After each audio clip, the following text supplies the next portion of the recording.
Ami videos are back, and the how many left figures are in for 2022.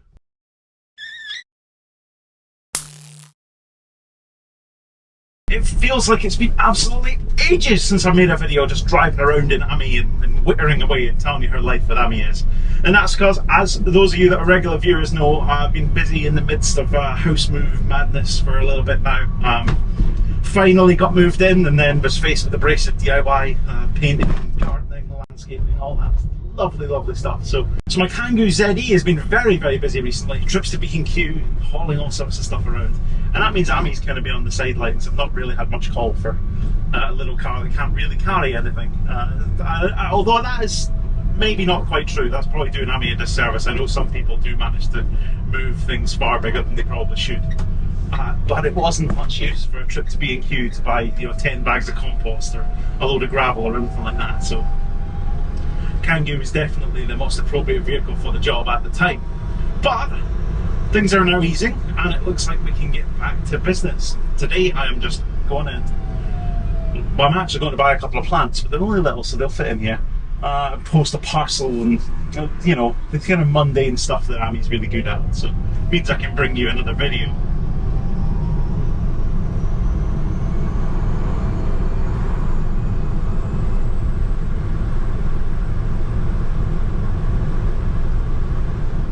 It is absolutely boiling today, 27, 28 degrees, and you'll notice I've got both windows wide open as far as they can go.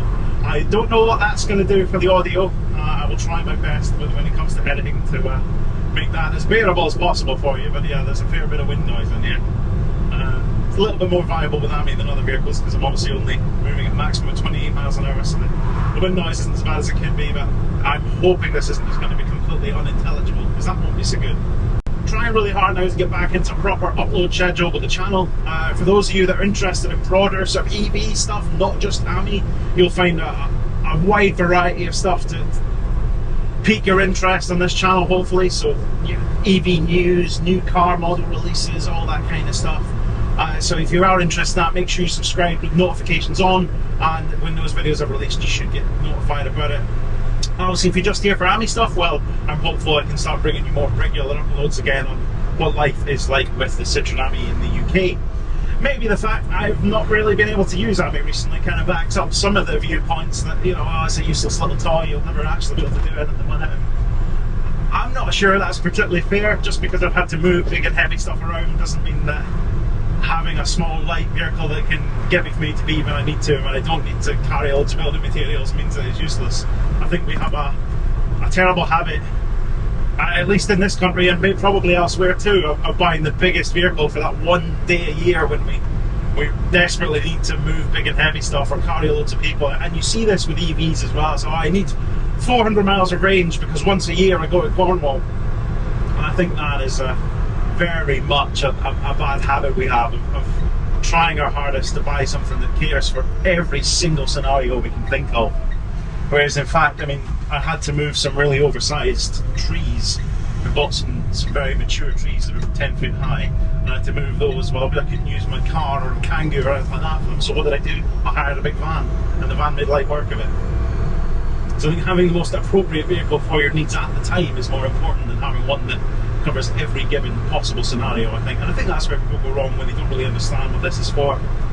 Because most of the time, you think about a lot of journeys where you are just going from A to B on your own, or with a passenger. You don't necessarily need some big boat of a vehicle to do that. I mentioned in the intro that the how many left numbers are in, and if you remember one of my previous videos, we talked about how many left, which is a website that basically tracks DVLA registration data to show you how many of a given car are left on the roads. Now, people normally use this for classic cars, say, oh, there can't be many of those left, I wonder how many are still registered. But I had an idea we could use that to see how many Amis have been sold and registered. Because people are often like, well, I've not seen one, I don't know how many there are on the roads. And when we last checked, up until Q3 2022, which was when this one was registered, 87 of them had been registered and were on the road. And I think we deduced that the majority of those were probably the Citroen UK press cars and the dealer demonstrators, and then of course this one, because it was one of the very few that was registered before the end of September of 2022. because it was only after that the deliveries really started picking up. So it was fairly obvious that there was going to be a bit of a jump up in the numbers once the whole year results from 2022 became available. And they are now available, and we can see, if we look at how many left, there are now 315 Amis registered up until the end of 2022. So, I mean, that means realistically, if we assume that this was the only customer car delivered in Q3, and the rest were dealer demonstrators, that, well, maybe a couple of hundred were delivered towards the end of 2022. It's not huge numbers. It's not the 1,000 that was being predicted that Citroen had said, sort of indicated that they'd sold. It's definitely a little bit less than that. So I know there were some problems, and obviously we've talked endlessly about people waiting and waiting and waiting and waiting for their Ami delivery.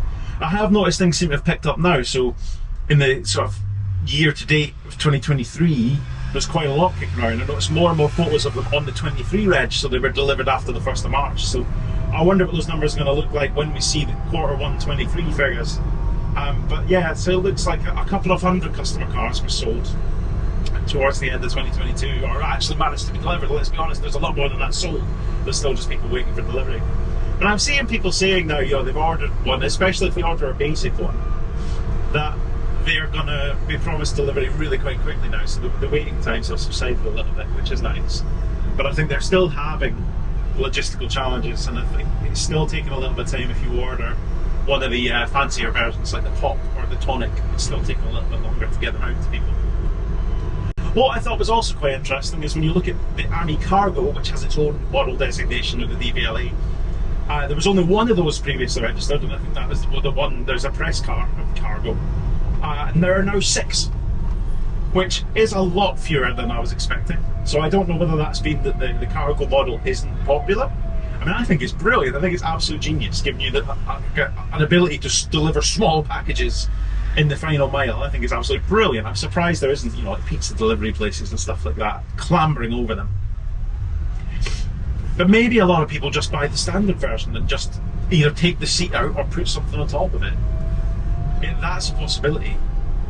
I thought the Cargo would have been more popular than it was. I actually nearly ordered it because I very rarely take a passenger, and I thought the Cargo was quite cool, but I decided not to in the end. So I thought, well, you know, being able to carry a person if I need to is probably more convenient. So I decided to go for the standard passenger carrying Ami rather than the Cargo, and maybe a lot of other people have had exactly the same experience. It's interesting though. I was expecting to see more than 6. Driving around in this heat certainly makes me think again of putting like a sun blind on the sunroof here, and also kind of wish the sunroof was openable like it will be in the Fiat Topolino. I don't know if you've seen that, but the Fiat version of the Citroen Ami, there's some more official photos of it now. There's been lots of photoshops kicking around for ages, but there's more official photos of it now, and it's basically like the Fiat version of the Ami Buggy.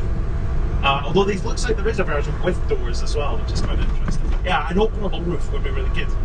But it has made me wonder about a sun blind. Now I know there's the official Citroen part, and quite a few people have ordered and fitted, I think, and that's good because it retains a little bit of your ability to see out. It's not fully solid, so you can actually see through it, which is good because I find myself quite a lot sat in traffic lights, can only see the light through the sunroof, so completely blocking out probably wouldn't be that wise. And it's either that or maybe even just get it tinted. Anything just to make it a little bit cooler in here, I think would be good. You don't really notice when it's not like properly sunny, but as soon as it is, it does get really hot in here. It really is like a little greenhouse. So I do wonder if either tinting or putting them lined up would be a good idea. Let me know in the comments if you've got an Ami and you've done something with the sunroof to make it a bit more bearable in the summer. I'd be glad to hear it. I have seen some people get like solid blinds and put them on. You can get various types of blinds like suction on and stuff like that, but I need to retain the ability to at least be able to see a little bit out of the sunroof, I think. Definitely notice I'm lagging behind in the mileage stakes. I think all of the period of not actually being able to use Ami has put me way down the list. I've seen people on some of the Facebook groups saying they've ticked over 1,000, 1,500 miles, and some even more than that, and that we've just gone over 600. So yeah, probably need to get out more with Ami, I think. Need to do some road trips, I think. I've not done much beyond just driving around locally, where you're only doing a couple of miles at a time. I think it's time to finally, now that the good weather's here, we don't have worries about winter performance or anything like that. It's time to get some road trips under my belt, I think. So if you've got any suggestions, places within 40 well, 40 miles of Gloucester if there's charging, 20 miles if not. Yeah, let me know what you think in the comments. I have some ideas already, but if you've got anywhere you'd like to see Ami that preferably doesn't involve motorways for obvious reasons, then yeah, let me know. Let me know what you think. I definitely think it's time to get some road trips under my belt, which will obviously mean some more videos for you guys as well. But today it is just some mundane shopping stuff, although I do also, I finally managed to buy another drone. The one I bought from MPV was faulty. I managed to sort out another one, so I'm going to go do some test drone flying this afternoon as well, which should get me ready. Because if I'm going to do road trip videos, I definitely want to film some scenery and stuff like that, and that's where the drone will come in. So we'll, I might be able to get you some aerial photos of Ami in this video as well, so you can see how my very inexperienced drone flying went.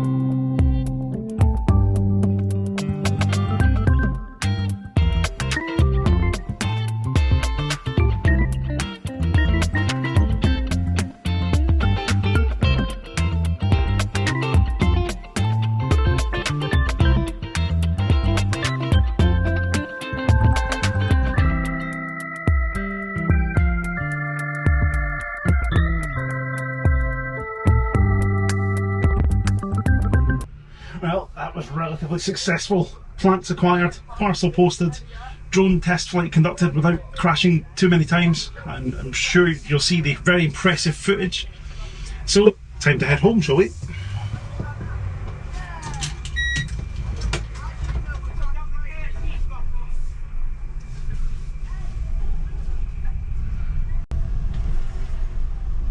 Good now. Cyclist with a death wish.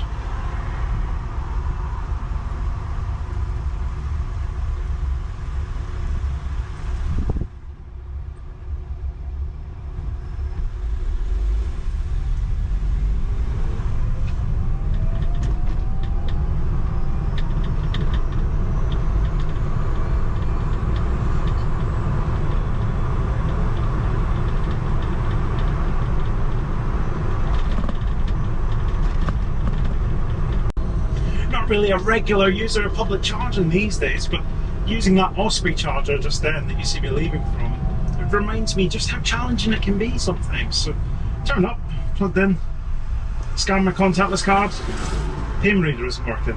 Tried using Apple Pay just in case my card was being funny, no, nothing. So the contactless card reader clearly isn't working. Alright, fine, no problem. I've got the Bonnet app that I've mentioned before, sometimes used for charging at certain public chargers, so Osprey's on there, so no worries. Tried to start a charge using Bonnet, and it tells me that it doesn't like my payment method, even though I've used it before. I don't know if maybe it's changing the address of the card or something like that. Okay, yeah, this is getting a bit tedious now. And so then opened Osprey's own app. I mean, I'm probably quite lucky. I've got pretty much every charging app you can imagine on my phone and just leave them on there whether I'm using them or not. Osprey's own app finally did manage to get the charge to start. So the charger is working, but both the contactless payment reader and whatever is going on with the Bonnet standing in the way of actually being able to use the thing. And these are the issues that people seem to have. I mean, I'm not convinced that it's actually the chargers themselves break a lot, but like the payment systems and stuff like that seem to be what really let them down. And more often than not, that's the reason why you can't get a public charger to work, is because it just won't accept your payment to start a session. Crazy stuff. I've seen people suggest before that it should be the default that if the payment reader breaks, the charger just goes on a free vent, and that would both enable people to keep travelling, you know, and not need to worry about a charger not working, but also force the operators to better monitor the status of their equipment and fix it if it breaks. And I can't help but agree. And that was one thing the old Ecotricity electric highway, before they were taken over by GridServe and before all the old chargers got ripped out, whilst they were unreliable, if there was issues with the payment system, the charger would default to free vent, and it meant you could always get a charge if the charger was working. Now those units they used were unreliable and would break in other ways. So it wasn't just that the link to the app for payment would stop working. They would quite often break in other ways. So I can't say that Ecotricity would be the yardstick for how to handle reliability, because they definitely weren't. But that one mechanism they had to default onto free vent when there was a problem with the means of payment, I think is a really good idea. And not from a point of view of not wanting free charging, but actually from a point of view of if the infrastructure is capable of delivering a charge, it should be able to. And just because the payment reader is broken, that shouldn't stop that.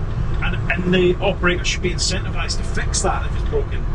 And what better incentive than having to give away electricity, right? It's one thing it just not working at all, but if they're actually incurring a cost every time someone charges for free, that's a real incentive to get someone on site and get it fixed. I do wonder, government have talked now and again about uptimes and regulations for public charging providers and stuff. It's not come to much yet, but I do wonder if those kind of measures might feature going forward.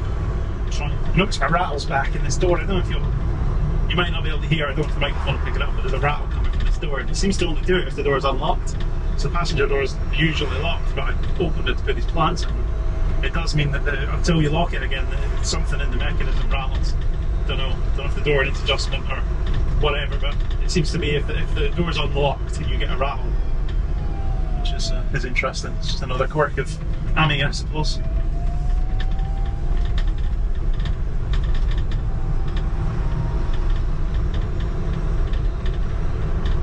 I must admit the difference in this sort of spring, summer versus when I was having to commute in it in the winter, it's unbelievable. All those performance issues have gone. Yeah, I mean, you get the full performance. It's not a fast vehicle, we know that, but you get the full performance. There's none of this, leap of doom when it slows down and all that stuff. That's all gone. The range is pretty much spot on accurate to what it says it'll do. I find, whatever distance you travel is the distance the gasometer reduces by. There's no question over it being, less efficient than the claims or anything like that. And I'm guessing it really is designed for this sort of warmer weather. But it's just so much nicer to use. And obviously you do then avoid all the steaming up issues. It's not raining. It's not horrible, cold, rainy. It really does show that it's a bit of a fair weather vehicle. You can use it in the winter, and I did, and I will continue to. But it really is in its element in this warmer weather, even if it's a little bit like a greenhouse. It really is in its element. And like I say, with the windows open, decent breeze coming in, you don't even notice really how hot it is. I mean, the day that I drove one for the first time at Citroen HQ in Coventry, it was even warmer than it is today, and it was still absolutely fine. It really does come into its own in the summer. I do wonder, so you may or may not have noticed that Citroen released the Ami Buggy version 2 that went on sale earlier this week, and there were 40 of them confirmed for the UK. And I do wonder how many. I know they're all sold out, but I wonder when we'll start to see people come forward saying they managed to buy one. Because that really will be cool. I mean, obviously limited. You won't be able to use that in adverse weather at all due to the lack of doors. It really is a proper fair weather vehicle. The idea being, akin to like a beach buggy kind of thing. But I would have loved to have gone for one. Unfortunately, I've spent all the money in the world on a really big pile of bricks. So spending 10 grand on Ami Buggy was not going to happen. Not going to happen at all. So unfortunately, I was not in the queue. It's not even that I was in the queue and I didn't get one. I couldn't even. I was tempted, but I couldn't make it work.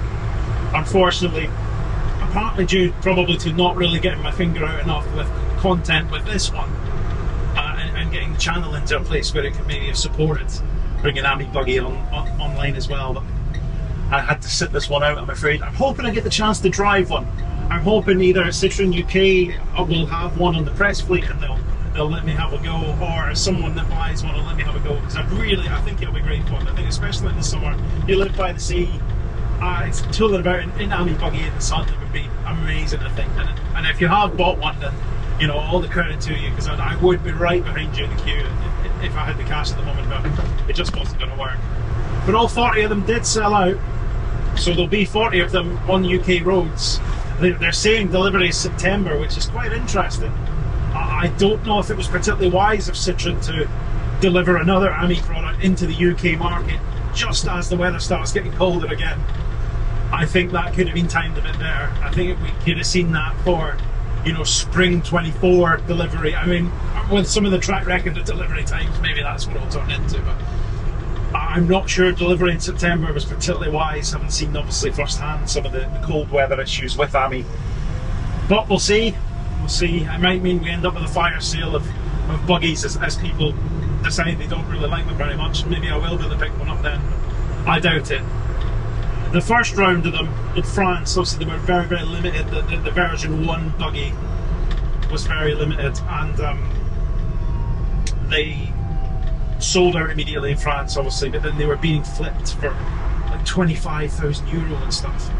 So there was a lot of interest in Ami Buggy when the first round of them came out in France, and loads of people were, I guess, buying them as collector's items, because there were even fewer. There was a good few hundred released in France this time, but I think the initial release was only something like 50 for the whole of France, and they sold out immediately, and then, like I say, they were being flipped for €25,000, which is insane. I don't think we're going to see that happen this time. I'm sure there'll be people that have bought them in the UK that are hoping that is going to be the case, but I just can't see it. I mean, people were trying to flip in the UK when delivery times were long and the waiting lists were long, but very few people actually managed to turn a profit. I mean, there's one or two so-called private sellers with them advertised on Auto Trader that say they've got 4 available, and so they clearly thought they were going to make a killing, but they're now on Auto Trader for below the list price. So I think any thoughts people have had of flipping them haven't really come to fruition. Maybe the buggy will be different, maybe people will manage. I hope not. I dislike this trend of buying new vehicles that are much desired and then trying to flip them for a profit. I'd much rather every one of them went to someone that was going to enjoy them. Obviously, you'll tell me in the comments that it's a free market and people are free to try and make money however they please. To some extent that is very true, but I just think that if something like the Ami Buggy can give people a lot of enjoyment, and I think if people that actually want them manage to buy them rather than people that just think they're going to make a quick buck on them, that would definitely be a good thing. I do hope you enjoyed this brief return to Ami doing mundane stuff videos. Like I say, I'm hopeful we can get some road trips and stuff on the calendar going forward. I've got some ideas, hopefully we can make some of them happen. I'd definitely like to return to